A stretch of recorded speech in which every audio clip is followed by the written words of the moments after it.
నమస్తే. ఒక పేషెంట్‌కి రుమటాయిడ్ ఆర్థరైటిస్ ప్రాబ్లమ్ ఉండే. రుమటాయిడ్ ఆర్థరైటిస్ ప్రాబ్లమ్ ఉంటే ఊరికెళ్ళి వచ్చిండ్రు పేషెంట్లు. ఏ ఊరు నుంచి అంటే ఖమ్మం నుంచి వచ్చిండ్రు. ఖమ్మం నుంచి మళ్ళా ఒక పల్లెటూరు ఉండే వాళ్ళది.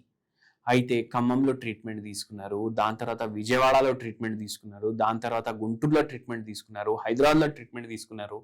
15 ఏళ్ల నుంచి ఈ పేషెంట్‌కి రుమటాయిడ్ ఆర్థరైటిస్ ఉంది. కానీ ఏందంటే మందులు పనిచేస్తలేవు. ఎంత చేసినా పనిచేస్తలేవు. ఏమైతుందంటే వాళ్ళ హస్బెండ్ అంటున్నారు, డాక్టర్ సాబ్ ఏం చేస్తున్నారంటే బెడ్రూమ్లో ఒక నొప్పి గోళీల పత్తా మొత్తం పెట్టుకున్నారు, కిచెన్లో పెట్టుకున్నారు. ఇట్లా ఎప్పుడు నొప్పి అనిపిస్తే తీసుడు వేసుకోడు. దాంతో రుమటాయిడ్ ఆర్థరైటిస్ అయితే అట్లనే ఉంది.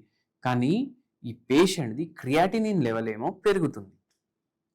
ఏమంటున్నారు డాక్టర్స్, మీరు ఇట్లా ఇంత పెయిన్ కిల్లర్ వాడడం వల్ల మీకు కిడ్నీల పైన ప్రభావం పడ్డది. కిడ్నీల పైన ప్రభావం పడితే ఏమవుతుంది అనేసి మీకు అందరికీ డౌట్ వస్తుంది. ఏమవుతుందంటే మన కిడ్నీలు ఏం చేస్తాయంటే మన బాడీలో ఉన్న రక్తాన్ని ఫిల్టర్ చేస్తాయి. దాంట్లో ఉన్న టాక్సిన్లు బయటికి తీస్తాయి. దాంట్లో ఉన్న ఇంప్యూరిటీస్ బయటికి తీస్తాయి.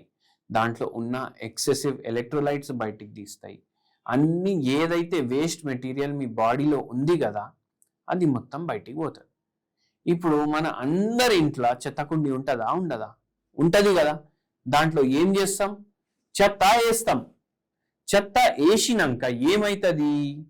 అది నిండిపోతుంది. అది నిండిపోయినాక ఏం చేస్తాం? మనం ఖాళీ చేసి బయట వేస్తాం. కానీ అది మీరు ఖాళీ చేయట్లేదు. అప్పుడు ఏమవుతుంది? మొత్తం ఇంట్లో కంపు వాసన వస్తుందా రాదా? వస్తుంది. మళ్ళీ ఏం చేయాలి?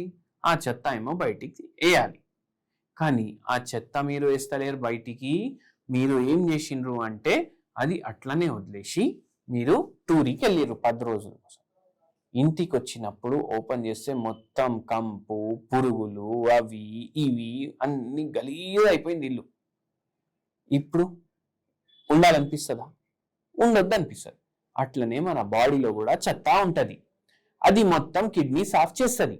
అప్పుడు ఏమవుతుంది? ఇప్పుడు రెగ్యులర్లీ ఏదైతే మెటబాలిక్ యాక్టివిటీ అయిపోయింది, ఏదైతే పెయిన్ కిల్లర్ ఇంత అవుతుంది, అది కిడ్నీ మీద ప్రభావం వేస్తుంది అంటే అది కూడా ఒక చెత్తకుండి లాగా తయారవుతుంది.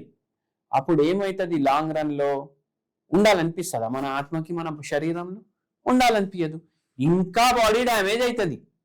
ఇంకా బాడీ డ్యామేజ్ అయ్యి లైఫ్ ఎక్స్పెక్టెన్సీ తగ్గుతుంది, కిడ్నీ ఫంక్షన్ తగ్గుతుంది, క్రియాటినిన్ లెవెల్ పెరుగుతుంది. అట్లా అవుతుంది. అందుకే ఇట్లా పెయిన్ కిల్లర్లు ఒక్కటే కాదు, ఇంకా నేను కొన్ని చెప్తా, అవి కూడా పెయిన్ కిల్లర్ లాంటివి. ఏంది అవి? షుగర్, చక్కెర ఎక్కువ వేసుకొని తాగుదాం, చాయ్లో జర మంచిగా అనిపిస్తుంది.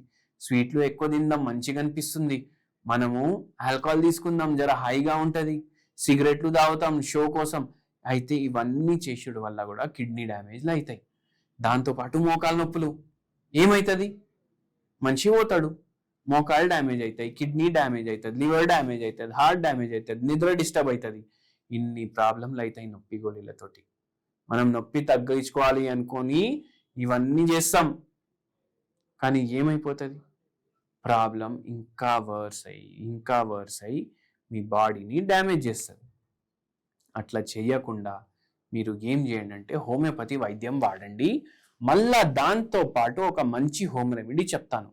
కిడ్నీకి కూడా మంచిది, మీ మోకాలకి కూడా మంచిది, జర రిలీఫ్ కూడా ఇస్తుంది. పెయిన్ కిల్లర్ పత్తిలు అందరు తీసి పడేసేయండి అంటా నేను. కిరాణా దుకాణానికి పోయినట్టు మీరు మెడికల్ షాప్కి పోయి అట్లా తీసుకొని వస్తారు. అంత ఎందుకు, కొన్ని కిరాణా దుకాణాల వాళ్ళు కూడా పెట్టుకుంటున్నారు ఇప్పుడు నొప్పి గోళీలు. ఎందుకంటే అరే అన్న 1 కిలో చింతపండు ఇవ్వు, అట్లనే ఒక పత్తా నొప్పి గోళీలు తీవు, ఇట్లా మాట్లాడుతున్నారు. పోయి అది చేయకండి. డాక్టర్ అడ్వైజ్ లేకుండా మీరు ఇట్లా నొప్పి గోళీలు వేసుకున్నారంటే అది పెయిన్ కిల్లర్ కాదు, సెల్ఫ్ కిల్లర్ అయిపోతుంది.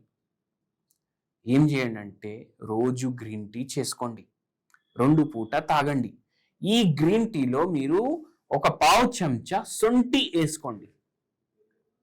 సొంటి ఏంది? జింజర్ తోటి తయారైతుంది. దీంట్లో యాంటీ ఇన్ఫ్లమేటరీ ప్రాపర్టీస్ ఉండడం వల్ల కిడ్నీ హెల్త్కి మంచిగా ఉండడానికి కూడా హెల్ప్ చేస్తుంది మనకు. నొప్పులు కూడా కొద్దిగా తగ్గిస్తుంది, కిడ్నీల ప్రాబ్లంలో కూడా కొంచెం హెల్ప్ చేస్తుంది. దాంతోపాటు హోమియోపతి మెడిసిన్ వాడితే పూర్తిగా రోగం మీకు వెనక్కి అయిపోతుంది, బాడీలోకి వెళ్ళిపోతుంది. సో ఈ పని చేయండి, మంచిగా ఉంటుంది. నొప్పి గోళీలు ఎక్కువ వాడకండి. నమస్తే.